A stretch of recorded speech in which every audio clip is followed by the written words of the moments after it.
मैं अगर पहले रिश्ते की बात करूं, जो शुरू शुरू के फेजेस होते हैं उसमें सब बहुत अच्छा लग रहा होता है आपको, आपकी नई होती है, एक नई खातून आती है, वो पूरी खुलती नहीं है क्योंकि शी हैड, वो उसके पास एक रूम होता है, वो थोड़ी उस रूम में कंजस्टेड होती है, वो कहती है कि let's not be her real self. दूसरी तरफ मर्द भी ज़्यादा खुल के सामने नहीं आ रहा होता। पहले के 2 साल बड़े अच्छे गुजर जाते हैं, आहिस्ता आहिस्ता जब सामने आते हैं कैरेक्टर्स उनके सामने आते हैं, अंदाज़ा होता है कि नहीं चीज़ें तो बहुत मुख्तलिफ है, अब गुजारा करना मुश्किल होगा। जो फेजेस की हम बात करते हैं रिलेशनशिप में, इसके बारे में आप क्या कहेंगी? क्या ये पैटर्न सबके लिए सेम होता है? मोरलेस सेम होता है, बट डिपेंड करता है कि रिश्ता कौन सी नेचर का है और रिश्ता है क्या, ताल्लुक़ क्या है।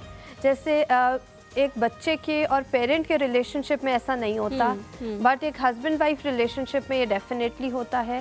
सिमिलरली जब हम बात करते हैं किसी और रिलेशनशिप की जिसमें दोस्ती है, कोई किसी किस्म का भी ऐसा ताल्लुक़ है जो वर्क प्लेस पर है, तो उसमें शायद ये चीज़ वाकई ही एप्लीकेबल है।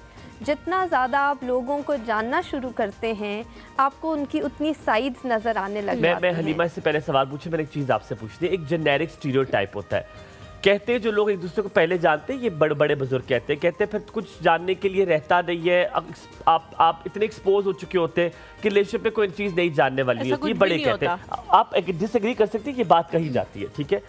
दूसरा एक बात कही जाती है कि अगर जब आप नए लोगों से मिलते हैं, जब आपका रिश्ता माँ बाप करवाते हैं और आप उसे एक्सप्लोर करते हैं, तो आप जानते हैं कि यार ये बंदा तो बहुत अच्छा है, बहुत मतलब आपको नई नई चीज़ें पता लगती है। और इंसान की फितरत है, जब उसे नई चीज़ें पता चलती है, नई चीज़ें मिलती हैं, तो वो खुश होता है। इन अदर वर्ड्स आप arrange marriage versus love marriage का कह रहे हो? Okay, kind of. उसमें भी दोनों साइड्स हैं जी। एक आजकल के दौर में अगर आप बिल्कुल अरेंज मैरिज की तरफ चले जाते हैं और आप बिल्कुल नहीं जानते, तो कंपैटिबिलिटी इश्यूज आते हैं और आपके लिए वो एक कंप्लीट शॉक हो सकता है। बट अगर हम बात करें कि वो एक किसी से आप फेमिलियर हैं, थोड़ा बहुत जानते हैं, हल्की फुल्की गपशप हुई हुई है, यू आर फेमिलियर विद कि तबीयत कैसी है, मिजाज कैसा है, तो वो आपको सेटल करने में ज़्यादा आसानी पैदा करता है।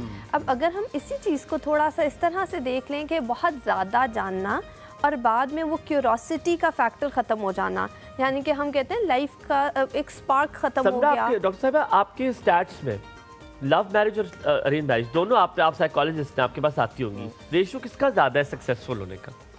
It's both ways again. Love marriages आजकल ज़्यादा सक्सेसफुल इसलिए हैं क्योंकि जो करते हैं वो ये बात मानते भी हैं कि हमने इसको आगे निभाना भी है, हमने चलाना भी है, और वो रिस्पॉन्सिबिलिटी ज़्यादा लेते हैं। आप देखें ना कि एक यंग लड़का, एक यंग लड़की जब इकट्ठे एक जर्नी स्टार्ट करने लगती है, तो दोनों बहुत मोटिवेटेड होते हैं।